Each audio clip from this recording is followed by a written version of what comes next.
Hi,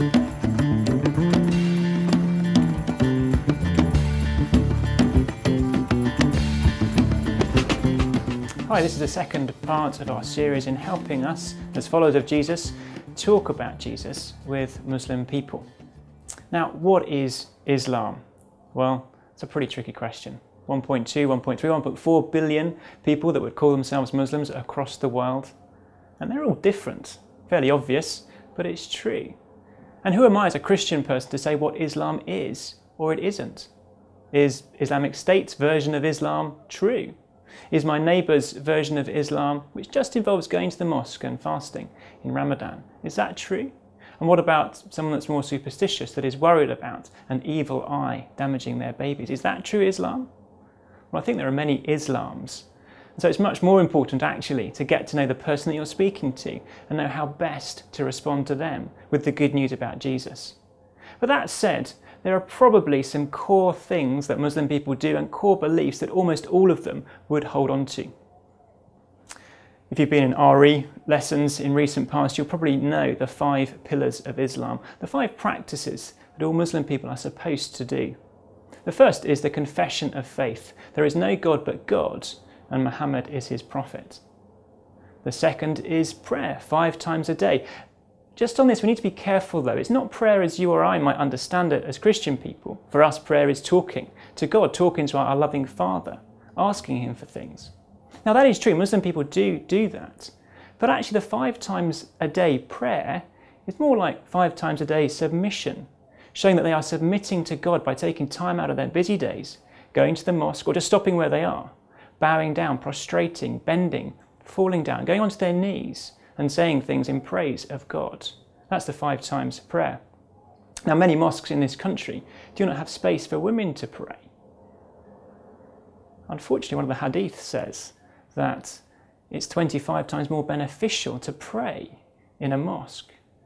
So think of what these devout women must feel when they can't get as many blessings from God by not going into a mosque, because there's no space for them. The third pillar is fasting during the month of Ramadan. During daylight hours, so from first light to first dark, no food or drink is to pass people's lips. And some would say no medicine should be taken either. Now the Muslim calendar is a lunar calendar, and that passes through our solar Gregorian calendar each year. And this year in 2015, the month of Ramadan is from mid-June to mid-July. And that means fasting for a whole lot of hours. Probably from 3 a.m. to maybe 9:30 in London. And that's hard work. And again, it's hard for Muslim women. They will get up before the family rises to make people some food before the fast starts. It's hard work to be doing that. Fourth pillar, going on pilgrimage to Mecca once in your lifetime, if you can afford it. Now, many Muslim people in London certainly can now afford it, and they often go. Not least because of the encouragement of one of the hadith, the sayings of Muhammad, that says that if you go on pilgrimage and do it all properly and don't sin badly there, you'll come back as if a newborn baby. It's a bit like their born again verse. So it's very attractive to do. One Muslim friend very candidly and honestly said to me that he's not going to go on pilgrimage just yet until he's done all his naughtiness, and then he'll go and get cleansed from it and come back. And a fifth pillar, almsgiving. It's kind of a combination of charity and tax, that when your income and savings get above a certain level, you ought to give 2.5% of it away, usually to Muslim poor. So that's the 5 pillars, the 5 practical things that you ought to do to be a Muslim. And now we move to the 6 beliefs, which you might not know as well from your RE lessons, but almost all Muslim people would believe these things. I know I said at the beginning, find out from your Muslim friend what they believe, but almost everybody I've met who's a Muslim would say they go along with these 6 beliefs. Find out if your Muslim friend does. Well, what are they? Well, first and foremost, there is one God. The oneness of God is the key belief. They don't believe any of this Trinity nonsense like us. Secondly, believe in angels. Thirdly, believe in messengers or prophets. Fourthly, believe in books that are sent down from God to particular messengers.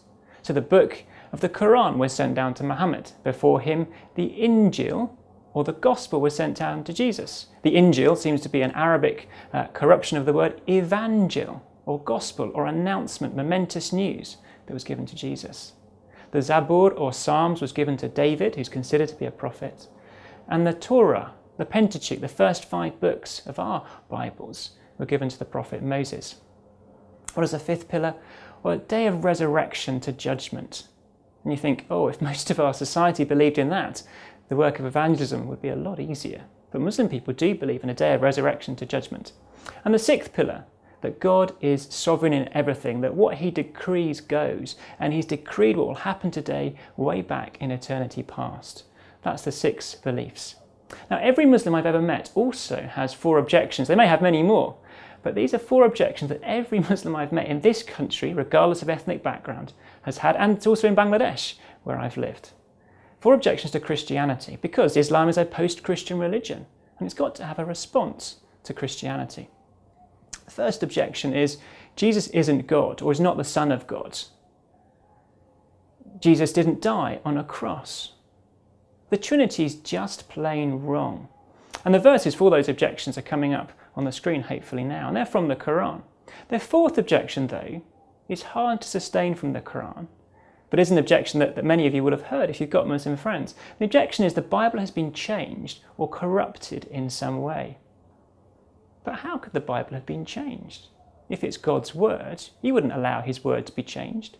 Indeed, the Quran says such a thing, that God couldn't allow his word to be changed. And actually, when you look at verses within the Quran that talk about possibly changes in the Bible, it seems to be more about interpretation or hiding what is there. And that's certainly how the earliest commentators on the Quran understood those verses. Those are 4 objections. Best to have some Christian answers to those as we get to explaining who Jesus is and why the Trinity is wonderfully good news, in addition to Jesus dying and rising again being great news. But what might you talk about in addition to these kind of things with a Muslim friend? Well, just get to know them. Keep drinking those cups of tea that I suggested in the previous video. What might you ask them? Well, why not just start with, what does it mean for you to be a Muslim? What does it feel like? What do you do? Can anyone be a perfect Muslim? So what does it mean to be a Muslim? Why not then ask, do you think you're going to paradise? Can anyone? How do you get there? What certainty do you have? So why not ask about how will you get to paradise? And then maybe thirdly ask, what do you know about Christianity? Have you done RE in this country and have you learned much about it? Can I teach you something if you'd let me? So ask about Christianity. So 3 easy questions to just get started in a conversation. What does it mean for you to be a Muslim? Do you think you're going to paradise? And do you know much about Christianity?